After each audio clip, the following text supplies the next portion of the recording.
fact that Lost Continent was announced. That was actually announced by Universal that it is being demolished to make way for something new. They didn't say what new thing it was, but we pretty much know it's going to be what? Well, the big rumor, what I was told again, Pokemon, which Pokemon has been talked about coming for a while. Originally, that was looked at to the Simpsons area. That's right. I was going to say it was supposed to be in the Simpsons is what I thought. But. Right.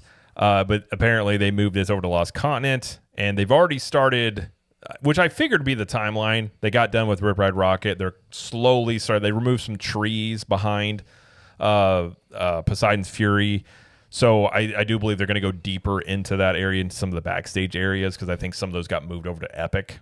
But okay. It seems if Pokemon is going in here, I think that will be absolutely massive. Yeah. Because I'm not into Pokemon, but it is a huge franchise. Those would be weird to think about what it will look like. Because right now, it's basically a walk-through land between Seuss Landing and Hogsmeade. So when you walk through it, it's got the old Poseidon's Fury show. Like the whole facade is still up. Right. Nothing has changed there. There's still the restaurants and the talking fountain guy or whatever. And then you got the Sinbad's old show in the little arena that's still there. Like everything is still pretty much there. So I'm glad they're doing something with it. Even if it's Pokemon, which I don't really care about Pokemon, at least they're doing something. I mean, I'm in the same boat. I never got into Pokemon, but I've said many times, I think Nintendo has the potential, and I actually think this will end up being the case, that it could end up being bigger for Universal than the Wizarding Worlds have been. So you have it in Epic Universe, putting Pokemon into islands. I don't know if they'll put Nintendo into studio side. I would assume they will at some point, but I think you're going to see Nintendo in all the parks. And you're talking the big hitters of Nintendo. You already got Mario. The rumors are that Zelda will be coming to Epic Universe. You got Donkey Kong. You got Yoshi. Makes a lot of sense to throw Pokemon in there. So I think, and if you look at the Poseidon's Fury building, it's pretty big. Like that whole area takes up a lot of space. So if you remove that and you're able to go a little deeper in there, I could definitely see, I don't think it'll be a huge land, but I could definitely see some things you could do there, depending on like a lot of, you'll have some playground, like a playground in there. Like it'll be geared toward kids more, I'm sure. So I think, and I say that it has cross-generational appeal. A lot of adults that like right. it. So they'll have a mix of things in there, but I think it could obviously, I think that would be huge. So very likely that's what's going to become the Lost Continent. But either way, they are starting demolition there already. So it's getting ready to get underway. I'd say probably starting off 2026, probably make a lot of headway that way in terms of whatever they're doing. And then when they announce stuff, who knows?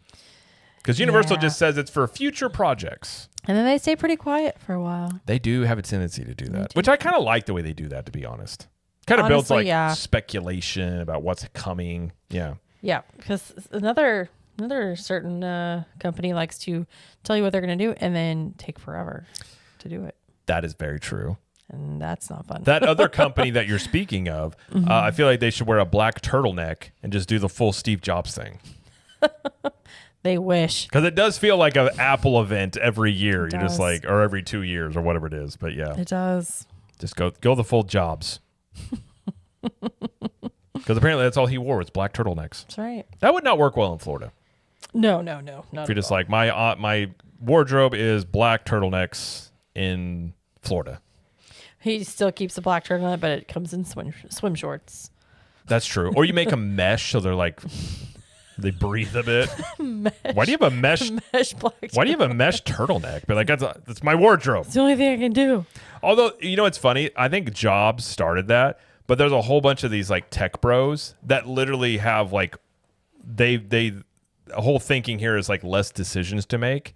So their wardrobe is just the same thing. Like their entire closet is just the same shirt because they're like, I don't want to make decisions. Like if it's one less decision I have to make. It takes less brain power. I don't know how much decisions you're making on what you wear, but yeah, there are people that do that. Like that seems crazy.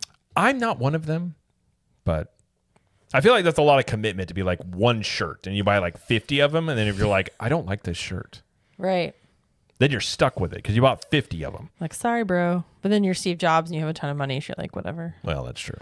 I mean, I'm not saying it's like inconceivable, but you're still stuck with trying to unload a whole bunch of whatever you bought. Inconceivable.